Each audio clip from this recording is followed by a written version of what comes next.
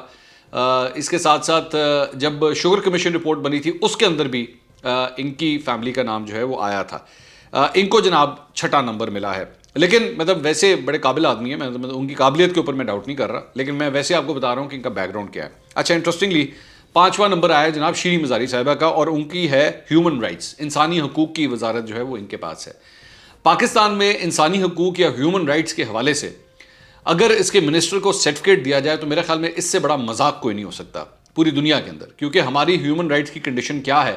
یہاں پہ لوگ جو لاپتہ ہوتے ہیں, ان لاپتہ لوگوں کے لیے بنایا جانے والا جو بل ہے وہ لاپتہ ہو جاتا ہے. یہاں پہ دن دہاڑے صحافیوں کو اٹھا کے لے جایا جاتا ہے اور اس کے بعد آج تک پتہ نہیں لگتا ان کو اٹھایا کس نے تھا. ہیومن رائٹس کی جتنی کو بری کنڈیشن ہمارے یہاں پہ ہے پاکستان کے اندر, اس کے بعد آپ اس کے منسٹر کو یعنی کہ شیریں مزاری صاحبہ کے ہاتھ میں سرٹیفکیٹ اگر پکڑائیں تو اس سے بڑا میرے خیال میں اس قوم کے ساتھ بھونڈا مذاق کوئی نہیں ہو سکتا. اس میں شیریں مزاری صاحبہ کی قابلیت کے اوپر کوئی ڈاؤٹ نہیں ہے, میں پہلے یہ بات کہہ دوں, لیکن ہیومن رائٹس کی وزارت کو جو ہے اگر کوئی سرٹیفکیٹ دیا جائے تو میرے خیال میں یہ وہ لوگ جن کے ساتھ زیادتیاں ہوئی ہیں, وہ لوگ جن کے ساتھ ناانصافی ہوئی ہے, ان کے لیے ایک شرم کا مقام ہے کہ آپ کی جو وزیر ہیں ان کو یہ سرٹیفکیٹ آپ دے رہے ہیں. 4تھے نمبر پہ آئے جناب شفقت محمود صاحب, فیڈرل ایجوکیشن کی منسٹری ان کے پاس ہے. شفقت محمود صاحب کے اس سارے معاملے کے اندر پورے ہم نے کووڈ کے دوران دیکھا کہ کس طرح اسٹوڈنٹس نے جا کے اسلام آباد کے اندر کتنے کو جلسے جلوس کیے, اور اس کی وجہ یہ تھی کہ ایگزامز جو ہیں وہ پوسٹ پون کرنے ہیں, اور پورے اس معاملے کے اندر جو ہے وہ سارے جو فیصلے لیے جا رہے تھے وہ شفقت محمود صاحب کی جانب سے لیے جائے. کچھ جگہوں پہ انہوں نے, میں فرینکلی کہوں گا کچھ جگہوں پہ ان کی پرفارمنس اچھی نہیں تھی, لیکن کچھ جگہوں پہ انہوں نے واقعی اچھا بھی پرفارم کیا ہے, تو میں ان کی وزارت پہ کم از کم ڈاؤٹ نہیں کروں گا. 3رے نمبر پہ جناب ثانیہ نشتر صاحبہ. اچھا, ثانیہ نشتر صاحبہ جو ہے وہ ایک الیکٹڈ ریپرزینٹیو نہیں ہے, لیکن اس کے باوجود وہ کیبنٹ کا حصہ ہیں. ایریڈیکیشن آف پاورٹی, غربت کو ختم کرنے کے حوالے سے جو وزارت ہے وہ ثانیہ نشتر صاحبہ چلاتی ہیں, جو پورا احساس پروگرام ہے یہ ان کے انڈر ہے. اچھا, ثانیہ نشتر صاحبہ نے اوور آل ایک اچھا کام کیا ہے, نو ڈاؤٹ اباؤٹ دیٹ, لیکن یہ بات مطلب قابل ذکر ہے کہ بے نظیر انکم سپورٹ پروگرام جو تھا اس سے ہی سارا ڈیٹا لے کے اس کو کنورٹ کیا گیا, اور کنورٹ کر کے جو ہے وہ یہ وزارت اب اس سارے پروگرام کو جو ہے وہ چلا رہی ہے. بلکہ میری اطلاع کے مطابق اس کے کافی حد تک معاملات جو ہیں ابھی بھی بے نظیر انکم سپورٹ پروگرام کے فارمولے اور فریم ورک کے اندر ہی چل رہے ہیں. تو ثانیہ نشتر صاحبہ کو 3را نمبر ملا ہے. اس کے بعد اسد عمر صاحب 2 نمبر پہ آئے جی. Planning and development and special initiatives کی جو وزارت ہے وہ اس وقت ان کے پاس ہے. اسد عمر صاحب کا میری نظر میں سب سے جو امپورٹنٹ کردار رہا ہے, آپ کو یہ ذہن میں رکھیے گا, پہلے وزیر داخلہ تھے, پھر ان کو وہاں سے ہٹا دیا گیا تھا, پھر ان کو وزارت کوئی نہیں ملی تھی, پھر یہ وزارت جو ہے وہ ان کو دی گئی.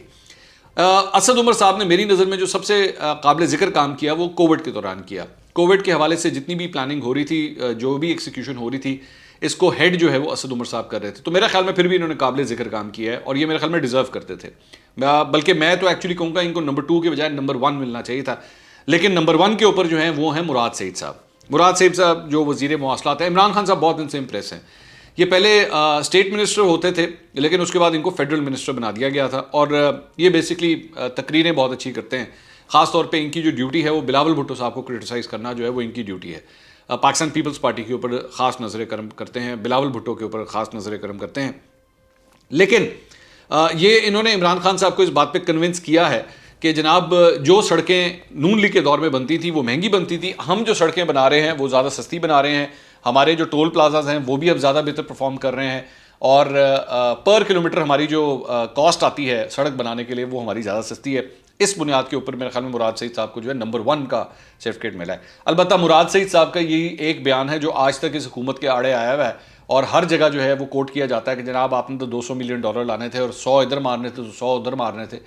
اسی وزیر کو جو ہے وہ آج نمبر 1 کی پوزیشن ملی. میری نظر میں اگر میرے ہاتھ میں ہی ہوتا تو میں اسد عمر صاحب کو میرے خیال میں نمبر 1 کی میں پوزیشن دیتا, کیونکہ کووڈ کو جس طرح ہینڈل کیا گیا پچھلے 2 سال میں وہ قابل تعریف ہے. میں اسد عمر صاحب کی تعریف کروں گا. اب آ جائیں وہ بڑے بڑے نام جو پوری کے پورے اس لسٹ سے رہ گئے. اچھا, میرے لیے انٹرسٹنگ بات یہ نہیں ہے کہ بہت سے لوگ رہ گئے, میرے لیے انٹرسٹنگ بات یہ ہے یہ ایسے سیاستدان ہیں, ان میں سے کئی ایسے لوگ ہیں جنہوں نے مطلب اپنی عمر کے 20-25 سال سیاست میں لگا لیے ہیں, مختلف وزارتیں سنبھالتے رہے ہیں, وہ اس لسٹ میں نہیں آ سکے. اور اگر میں ایکچولی اس لسٹ کو اٹھا کے دیکھوں تو اس میں سے جو فرسٹ ٹائمرز ہیں جنہوں نے ایکچولی یہ سرٹیفکیٹ لیے ہیں، تو مراد سعید، اسد عمر، ثانیہ نشتر، اس کے علاوہ شیری مزاری 1 2 3 4،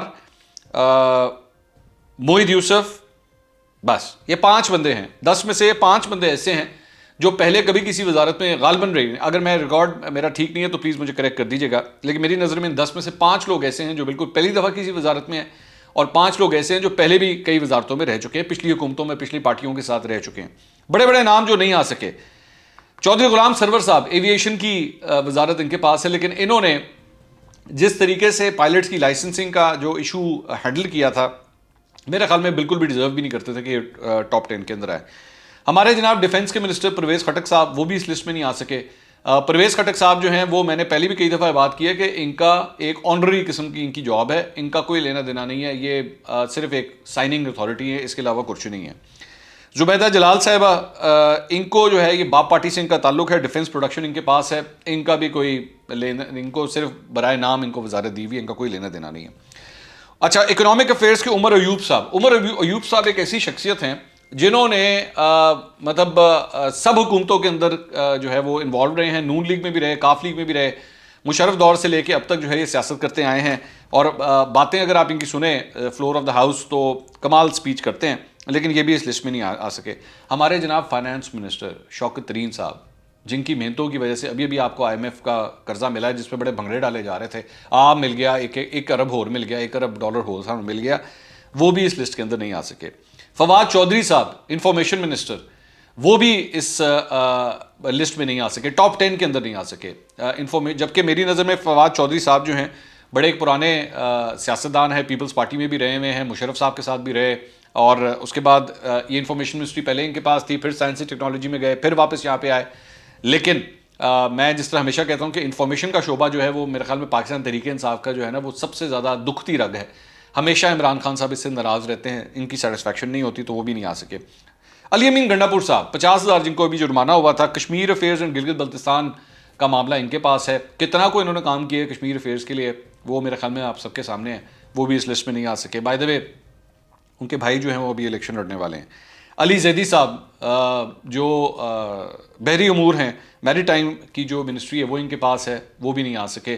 اس کے بعد میاں محمد سمرو صاحب، پرائیویٹائزیشن ان کے پاس ہے. میاں محمد سمرو صاحب سابق چیئرمین سینٹ بھی رہ چکے ہیں، بڑے پرانے سیاستدان ہیں، گھاگ سیاستدان ہیں، لیکن سیاست کے حوالے سے تو بڑا زبردست کام ہے، البتہ منسٹری جو ہے وہ کوئی زبردست پرفارم نہیں کر سکی. اعظم سواتی صاحب، ریلوے کے منسٹر، پہلے شیخ رشید صاحب کے پاس یہ منسٹری تھی. اعظم سواتی صاحب جو ہیں ان سے پہلے اگر آپ کو یاد ہوگا یہ جب پہلے منسٹر تھے تو ان سے استعفیٰ لیا گیا تھا، اس کے بعد ان کو ہٹا کے دوبارہ ان کی ری انٹری کروائی گئی تھی، اور ریلوے ان کے پاس ہے. ریلوے کو کتنا کو انہوں نے کام کیا ہے وہ آپ کے سامنے ہی ہے. شبلی فراز صاحب پہلے انفارمیشن منسٹر تھے، اب سائنس اینڈ ٹیکنالوجی ان کے پاس ہے، لیکن یہ بھی ٹاپ 10 میں نہیں آ سکے. مونس الہی صاحب، واٹر ریسورسز کی وزارت جو ہے وہ ان کے پاس ہے. ریسنٹلی ان کو وزارت ملی تو آپ کو ان کو مارجن دینا پڑے گا کہ ابھی چونکہ بہت ریسنٹ ان کی انٹری ہے، ابھی ان کو زیادہ ٹائم نہیں ہوا. ان کی وزارت البتہ پہلے فیصل واڈا صاحب کے پاس تھی، جو ابھی کل نااہل ہوئے ہیں، وہ وزارت ان کے پاس تھی، تو مونس الہی بھی اس لسٹ میں نہیں آ سکے. زرتاج گل صاحبہ، شروع سے ہی کلائمیٹ چینج ان کے پاس ہے، ماحولیات ان کے پاس ہے، اور زرتاج گل صاحبہ نے جو اپنی منسٹری کے اندر سب سے بڑی جو غلطی کی تھی وہ اپنی بہن کے لیے وہ جو ایک لیٹر لکھوایا تھا نیکٹا کے لیے، میرے خیال میں یہ بھی شاید ان کے آڑے آ گیا ہے، ان کے راہ میں رکاوٹ بن گیا، اور یہ بھی ٹاپ 10 کے اندر نہیں آ سکے، جو یہ بیسکلی عمران خان صاحب کے حوالے سے کافی دفعہ بتا چکی ہیں کہ ان کی کتنی خصوصیات ہیں. فروغ حبیب صاحب، کیونکہ بیسکلی منسٹریز کا معاملہ تھا تو اسٹیٹ منسٹر آف انفارمیشن جو ہیں وہ فروغ حبیب صاحب ہیں، تو انفارمیشن منسٹری کو جب نہیں ملا تو پھر دونوں وزیروں کو نہیں ملا ٹیکنیکلی اسپیکنگ، تو فروغ حبیب صاحب کا نام بھی نہیں آیا. اچھا، پارلیمانی افیئرس کے حوالے سے علی محمد خان صاحب اور بابر اوان صاحب، یہ دونوں افراد بڑے سینئر سیاستدان ہیں، لیکن دونوں کو ان کا نام بھی جو ہے اس لسٹ میں نہیں آ سکا. ایوب آفریدی صاحب، یہ اوورسیز کی ابھی ریسنٹلی ان کو وزارت ملی ہے، بیسکلی انہوں نے شوکت ترین کے لیے اپنی سیٹ جو ہے وہ سینٹ کی خالی کی تھی، اس کے بعد شوکت ترین صاحب ان کی سیٹ کے اوپر سینٹ کے اندر آئے تھے اور پھر منسٹر آف فائنانس دوبارہ بنے تھے. ان کو پھر انہوں نے اوورسیز میں ایڈجسٹ کیا تھا، پہلے یہ اوورسیز کے معاملات جو ہیں وہ زلفی بخاری صاحب بھی سنبھال رہے تھے، تو اوورسیز کے حوالے سے بھی جو ہے وہ یہ ٹاپ 10 کے اندر نہیں آ سکے. تو یہ میرے کپتان کی جو کابینہ ہے ان کے جو 10 نمبر کی جو وزارتیں ہیں، پلیز اس کو غلط مت سمجھیے گا، وہ اور کون سے بڑے بڑے نام جو ہیں وہ اس ٹاپ 10 کی لسٹ میں نہیں آ سکے. یہ آپ نے ملاحظہ کیا. اگلے ولاگ میں دوبارہ ملاقات ہوگی. اللہ حافظ.